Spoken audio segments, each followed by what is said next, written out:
The man opens the refrigerator. Suddenly he sees a killer walking toward him. He realizes he's been exposed.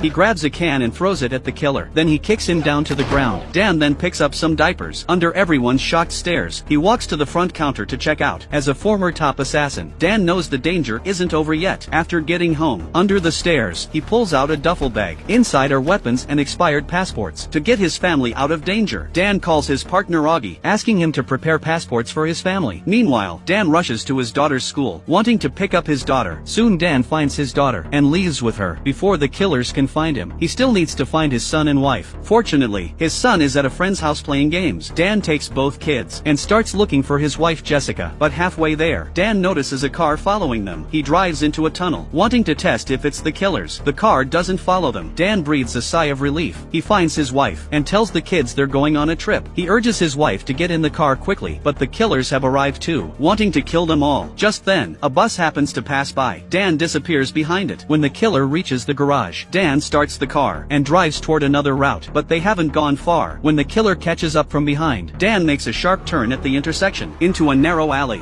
Dan realizes the killer can always track his location. There must be a tracker installed on his car to completely lose the tail. Dan drives to a repair shop and finds the tracker. To avoid suspicion, Dan puts the tracker on a co-worker's car. The co-worker hits the gas, gets on the highway, leading the killer away. Dan immediately drives his family to Las Vegas. What he doesn't know is that the killer's boss has already arrived at his house. Meanwhile, after a long journey, Dan and his family finally reach Las Vegas. He books a presidential suite and even arranges a candlelit dinner. But unexpectedly, when they return to their room, a red dot locks onto Dan's head.